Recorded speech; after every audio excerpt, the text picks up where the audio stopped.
আসসালামু আলাইকুম। যে ভিডিওটি দেখছেন আবু সাইদ, এই আবু সাইদ আজ দুনিয়াতে নাই। তার আত্মার মাগফিরাতের জন্য দোয়া করি। এবং সে এখন শহীদ আবু সাইদ, কারো ভাই, কারো সন্তান। কিন্তু এই আবু সাইদের কী দোষ ছিল?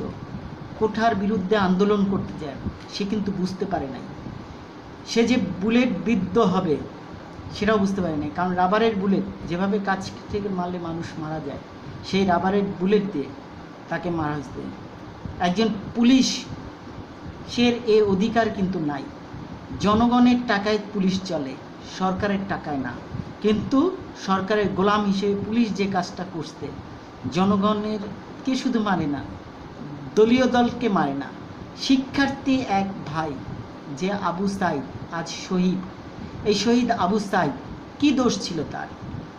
সে শিক্ষার্থীর হয়ে আন্দোলন করতে, সে কিন্তু একটা কারো সন্তান, সে তার সংসারে বা তার ফ্যামিলিতে এখন কি অবস্থা? এই আবু সাইদ শহীদ হিসেবে হয়েছে ভালো, তার আত্মার মাগফিরাত হইল। শিক্ষার্থী ভাই বোনেরা এবং সকল জনগণ চেষ্টা করবেন তার রক্ত বিনিময় হলে কোটার এটা সফল হয়, মেধারা যে জয়যুক্ত লাভ করুক। কারণ আজকে শুধু এই আবু সাইদ না, আরও অনেক শিক্ষার্থীও মারা যাচ্ছে, অনেক সাংবাদিক আহত হচ্ছে। এবং আজ গত বৃহস্পতিবার যে শাটডাউন, সকাল থেকে সন্ধ্যা পর্যন্ত যে অবস্থা, যে বিশৃঙ্খলা বলার মতন না। কিন্তু এই আবু সাইদের একটি ঘটনা আমি আপনাদের সামনে একটু তুলে ধরবো। একটি ভিডিও তৈরি করছে একজন, এবং এই আবু সাইডের যে পুরো হিস্ট্রিটা একটু আমাদের জানা দরকার।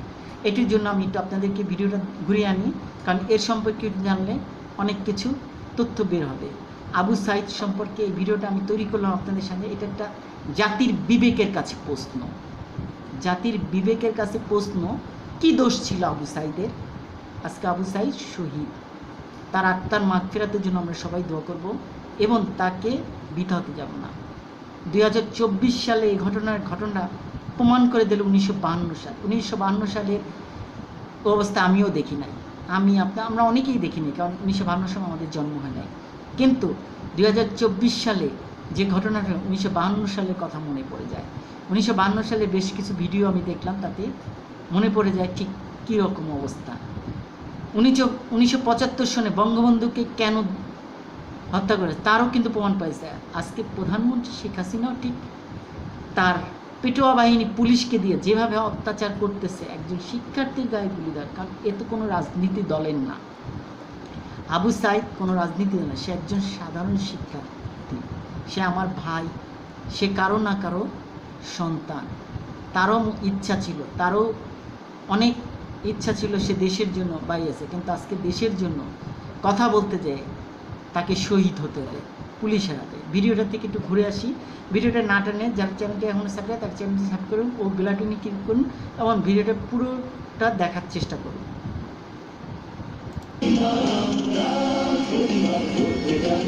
একজন আবু সাইদ অপ্রতিরোধ্য, অদম্য এবং অবিস্মরণীয়।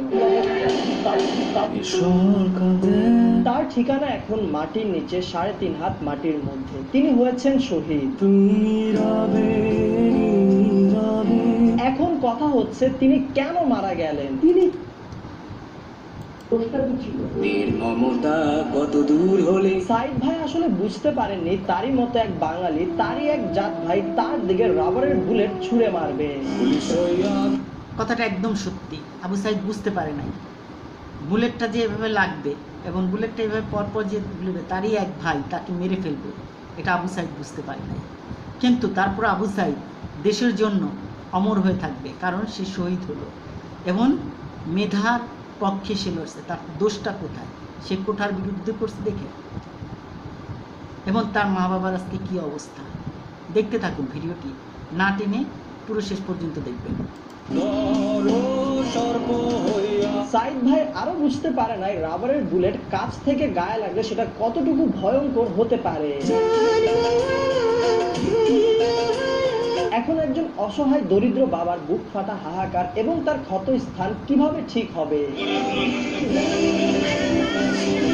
একজন ভাই হারা বোনের আর্তনাদ কে থামাবে? কি জন্য কাটতে গুলি মারলো আমার ভাই? জানি না এগুলা কেউ করতে পারবে কিনা, তবে আমরা কিন্তু চাইলে পারবো সাইদ ভাইয়ের বড় ভাইয়ের কথা রাখতে। আমার ভাইয়ের আত্মত্যাগের বিনিময়ে যেন ছাত্রদের যে আন্দোলন সফল হয়, আর একটা মায়ের বুদ্ধে না খালি না হয়। শুধুমাত্র কিন্তু সাইদ ভাই নয়, গত কয়েকদিনের নেককারজনক ঘটনায় শহীদ হয়েছে আমাদের আরো অনেক ভাই এই আন্দোলনে। মনে হচ্ছে এটা 2024 সাল নয়, ফিরে এসেছে আবারও 1952 সাল। সকল শহীদ স্মরণে। আসলে ছাত্রদের দমায় রাখা এত সহজ না।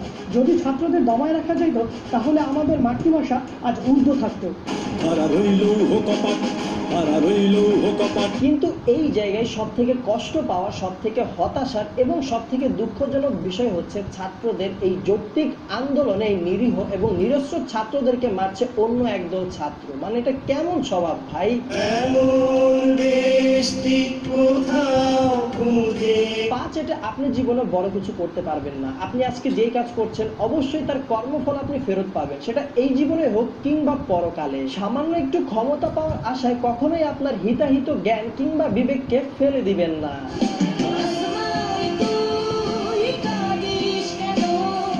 মানুষ যে তার কৃতকার্যের ফল কতটা ভয়ঙ্কর ভাবে পায় তার ছোট্ট একটা উদাহরণ দিচ্ছি। এই ছবিটা দেখেন। এই মেয়েটির ভাইকে জানেন? উনি হচ্ছেন একজন ক্ষমতাসীন রাজনৈতিক দলের নেতা, এবং এই ঘটনা দেখার পর উনি নিজের ফেসবুক ওয়ালে পোস্ট করেছেন এই মেয়েটির কুলাঙ্গার ভাই হচ্ছেন উনি, মানে কুলাঙ্গার উনি নিজ হাতে লিখে ফেসবুকে পোস্ট করেছেন। জাতি হবে নির্লজ্জ। তাই যারা অযথা সংঘাত করে নিরস্ত্রদের আঘাত করেন তারা একটু খেয়াল রাখবেন যে আপনার দলের লোকজন আবার আপনার আপনজনকেই মারছে না তো।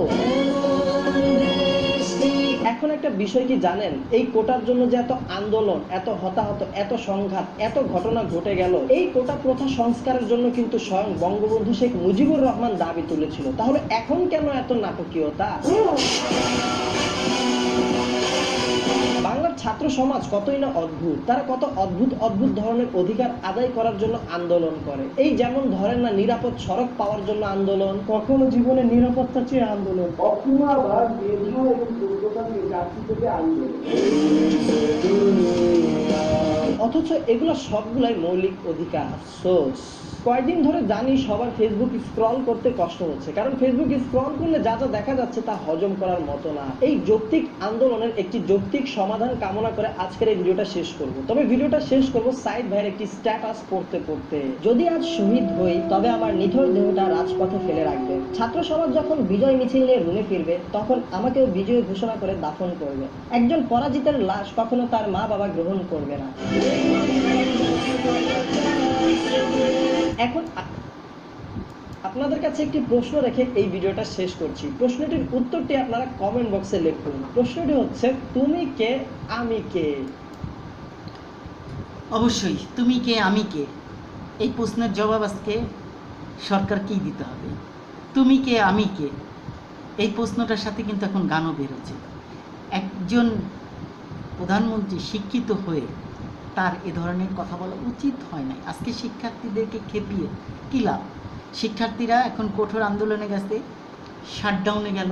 আগামীকালকেও দেখার বিষয় কি হয়, শুক্রবার দিন। এখন বর্তমানে আমি যে ভিডিওটি তৈরি করছি এবং ভিডিওটি আপনাদের সামনে প্রকাশ করব, সেটাও কিন্তু পারা যাচ্ছে। নেট লাইন কিন্তু অলরেডি বিকাল থেকেই কিন্তু অফ হয়ে যাচ্ছে। জানি না নেট লাইন আবার কখন ছেড়ে দিবে। এই হচ্ছে আমাদের ডিজিটাল বাংলাদেশ থেকে স্মার্ট বাংলাদেশ। নেট লাইন সরকারের কথায় উঠে সরকারের কথায় বসে, এই জন্য অনেকেই আপনারা নেট লাইন পাচ্ছেন না। এই ভিডিওটা আমি রাত জেগে আমি আপনাদের জন্য তৈরি করলাম। এই আবু সাঈদ শহীদ হয়েছে, তার আত্মার মাফে, কিন্তু তার মা বাবার জন্য কষ্ট লাগে। তার বোন তার ভাইকে হারিয়েছে, কষ্ট লাগে। এই দুঃখটা আমি আপনাদের সাথে শেয়ার করলাম। আমি আমার ইউটিউব চ্যানেলের মাধ্যমে দেশবাসী না সারা বিশ্বের কাছে পৌঁছে দিতে চাই। শহীদ আবু সাঈদ, তার আত্মার মাগফিরাতের জন্য সবাই দোয়া করবেন।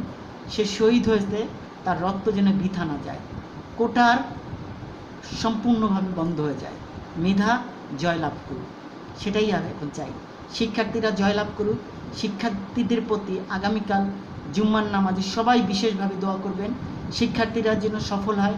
আর যে শিক্ষার্থী ভাই ও বোনেরা মারা গেছে বা হাসপাতালে আছে তাদের সুস্থতার জন্য দোয়া, এবং শিক্ষার্থীরা যেন সফল হয়।